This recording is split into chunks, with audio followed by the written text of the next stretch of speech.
ওং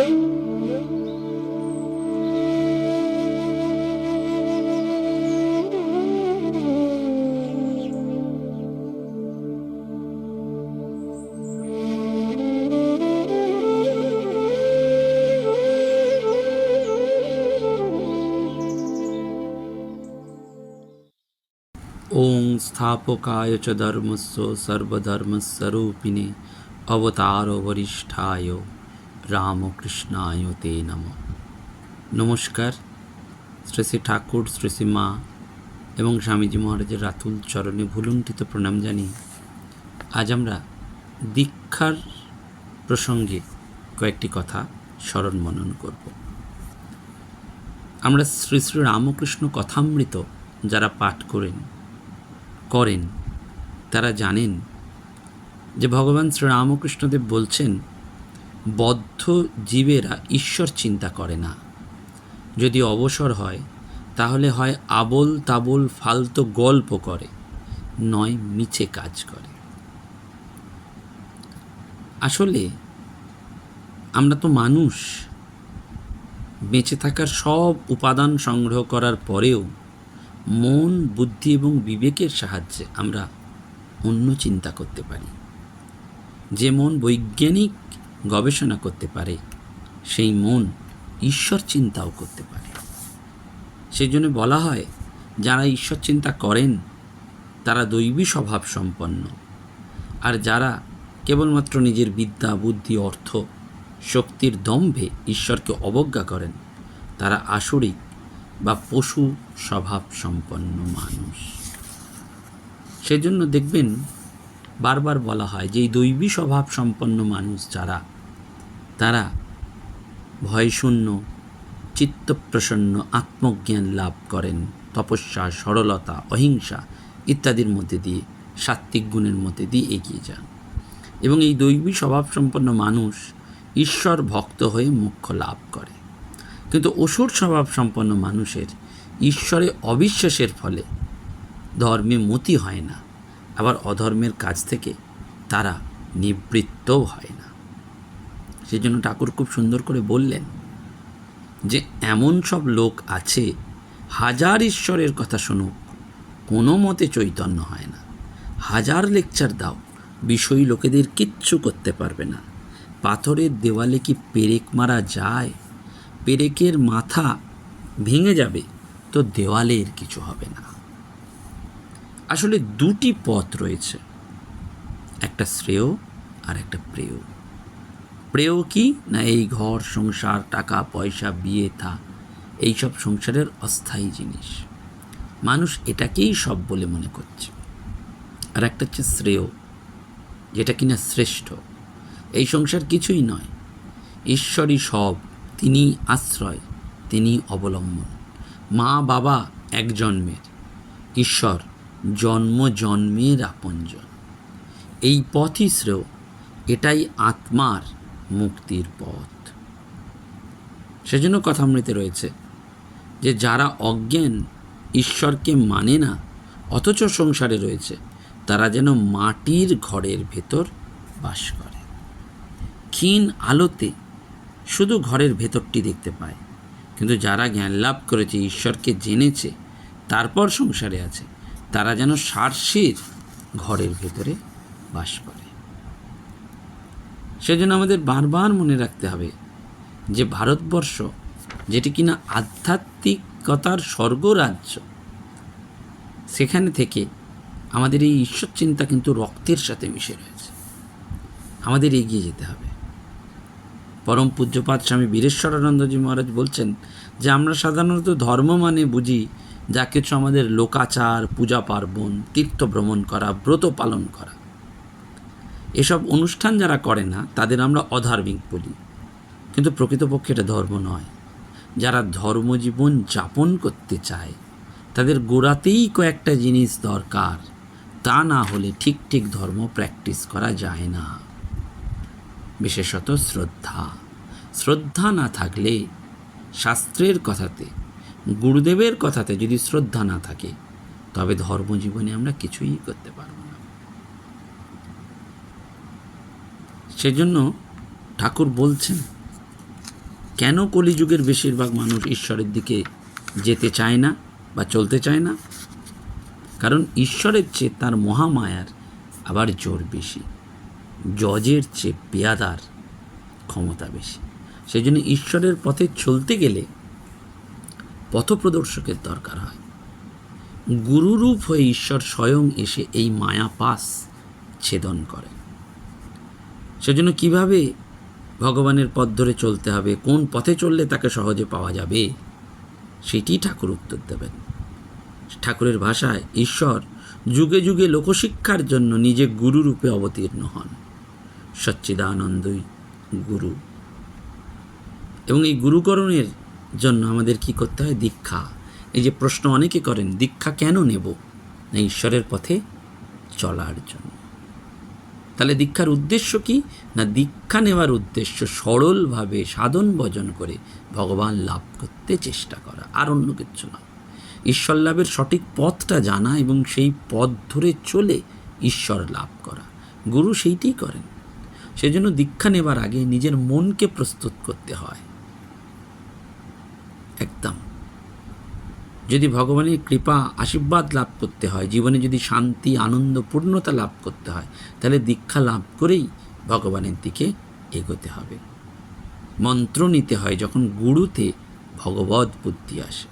10 জনে নিচ্ছে, আমিও নিচ্ছি, ওতে কিছু হবে না। ভেতরে নিষ্ঠা চাই।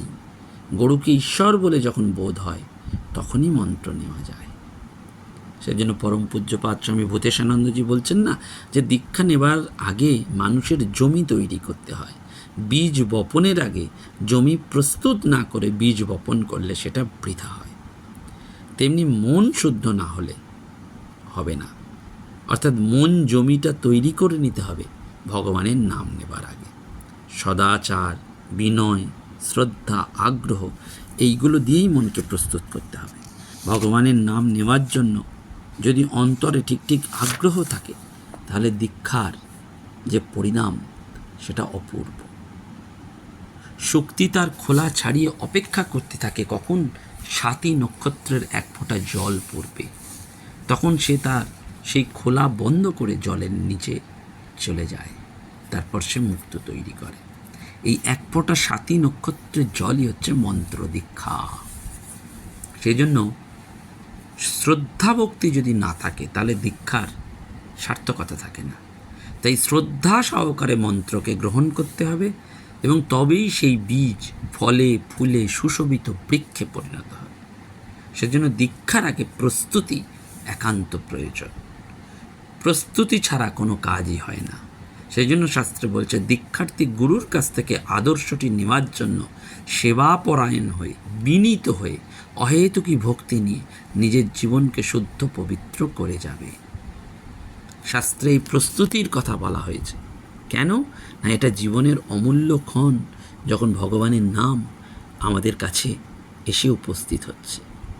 সেজন্য দীক্ষা গ্রহণ করার জন্য আমাদের হৃদয়টিকে পরিষ্কার করতে হবে। ভগবানকে যখন প্রতিষ্ঠা করতে হয়, তখন ভালো করে মন্দির মার্জনা করতে হয়।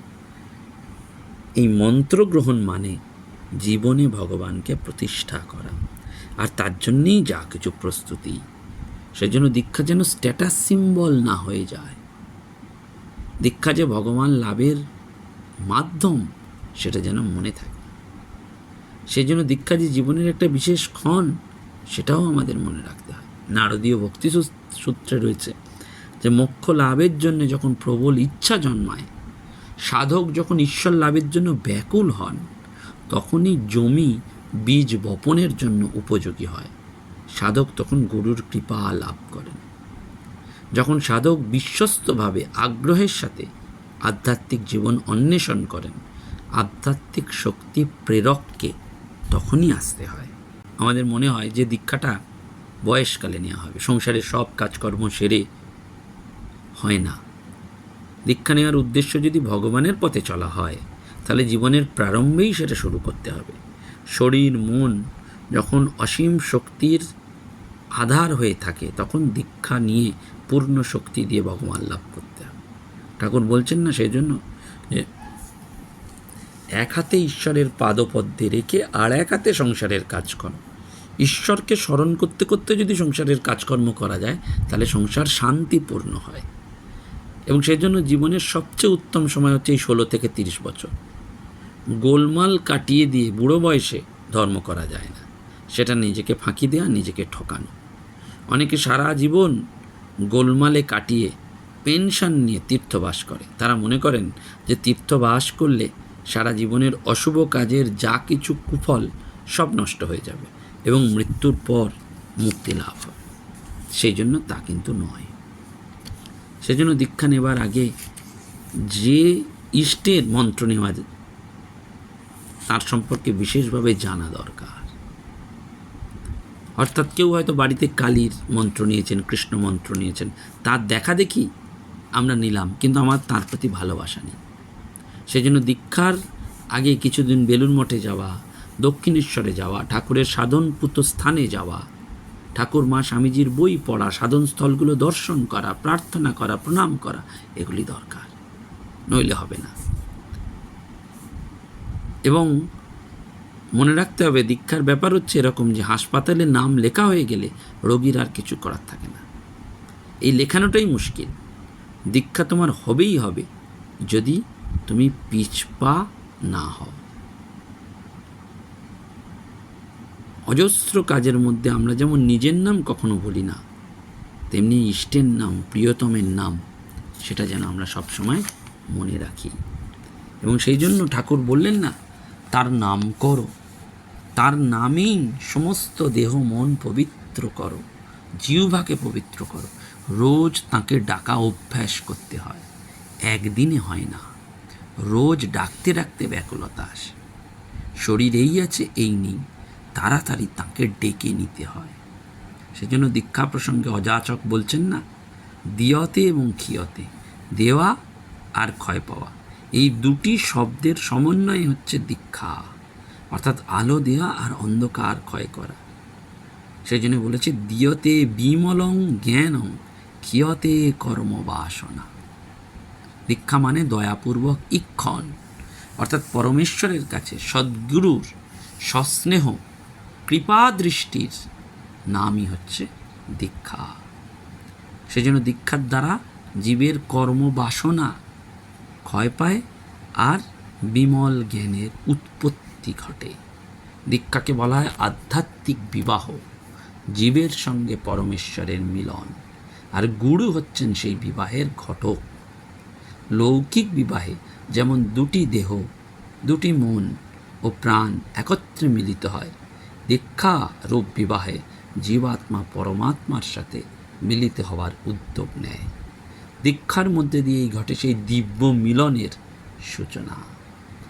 সেজন্য দীক্ষা হচ্ছে সাংসারিক জীবের আত্মিক ব্যাপারে আলোর জন্য তাগিদ অনুভব করাই হচ্ছে দীক্ষার মূল প্রেরণা। শাস্ত্রে 3 প্রকার দীক্ষা রয়েছে, সাম্ভবী, শাক্তি এবং মান্ত্রী। সাম্ভবী দীক্ষায় শ্রীগুরুর দর্শন, স্পর্শন ইত্যাদি। শাক্তি দীক্ষায় দিব্যজ্ঞান সহায়ে গুরু শিষ্যের ভেতর নিজ শক্তি প্রবিষ্ট করে দেন।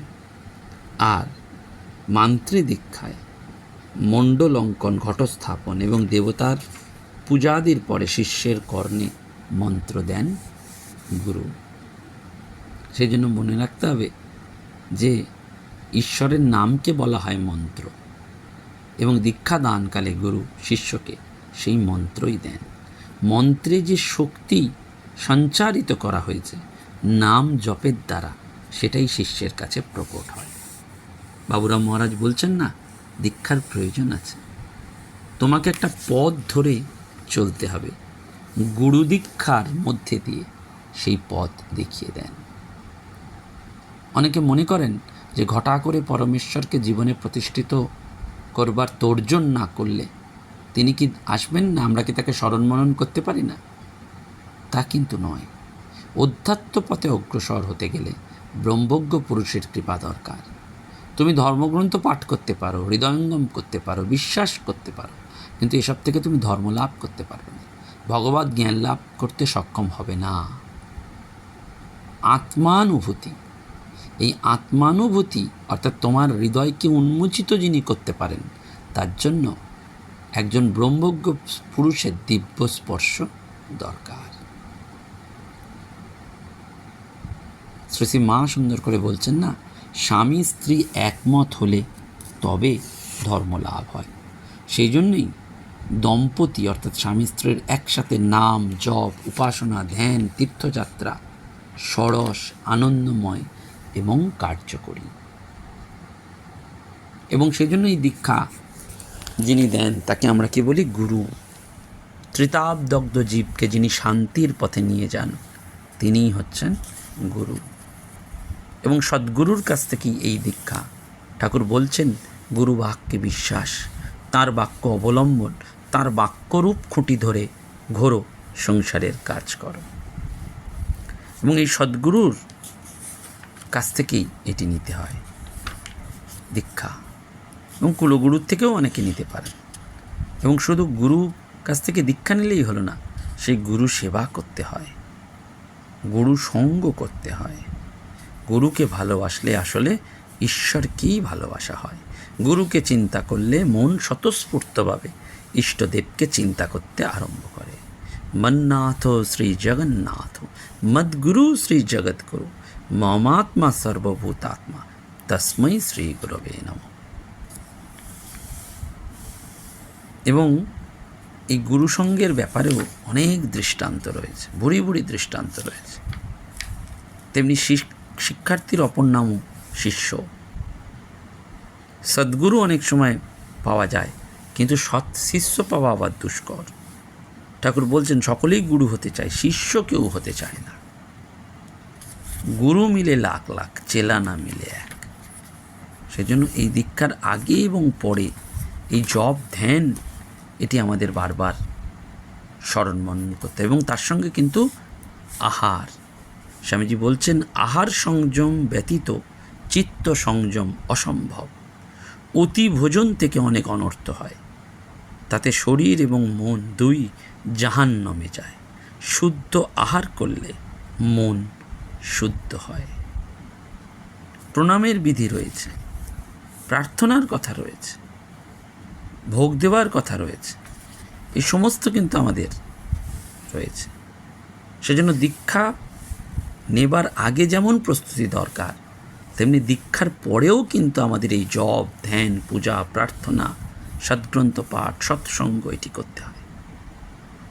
আধ্যাত্মিক জীবন লাভ করতে গেলে পুরুষকার দরকার, নিজের চেষ্টায় সাধন ভজন করে ভগবান লাভ করা। সেই জন্য প্রতিদিন নির্দিষ্ট সময় 2-1 ঘন্টা জপ সেরে তারপর বাকি সময়টা বিষয়কর্মে ডুবে থাকা। কেন না, ঠাকুর বলছেন, তাকে যত চিন্তা করবে ততই সংসারের সামান্য ভোগের জিনিসে আসক্তি কমবে। তার পাদপদ্মে যত ভক্তি হবে ততই বিষয় বাসনা কম পড়বে, ততই দেহের সুখের দিকে নজর কমবে। পর স্ত্রীকে মাতৃবৎ বোধ হবে, নিজের স্ত্রীকে ধর্মের সহায় বন্ধু বোধ হবে। পশুভাব চলে যাবে, দেবভাব আসবে, সংসারে একেবারে অনাসক্ত হয়ে যাবে। তখন সংসারে যদিও বা থাকো, জীবন মুক্ত হয়ে থাকবে। এবং সেই জন্য এই দীক্ষা নেবার পর কি করতে হয়? ওই সমস্ত স্ত্রীলোককে মাতৃবৎ দেখা, ঠাকুর মা স্বামীজির ছবিকে শ্রদ্ধা ভক্তি করা, সাধু সঙ্গ করা। এবং সাধু দর্শনে গেলে, দেব দর্শনে গেলে খালি হাতে নয়, 2-1 পয়সার ফল মিষ্টি অন্য কিছু নিয়ে আসতে হবে, কিছু না পারলে 2টো ফুল। আর যেখানে গুরুর নিন্দা ইষ্টের নিন্দা হয়, সেই স্থান এবং সেই ব্যক্তিকে সঙ্গে সঙ্গে ত্যাগ করতে হবে। এইগুলোই কিন্তু দীক্ষার আগে এবং পরে। সেই জন্য আমাদের এই ঈশ্বরের নাম চিন্তন গুণকীর্তন এগুলি করতে হবে। নমস্কার, ধন্যবাদ। প্রাণারাম প্রাণারাম প্রাণারাম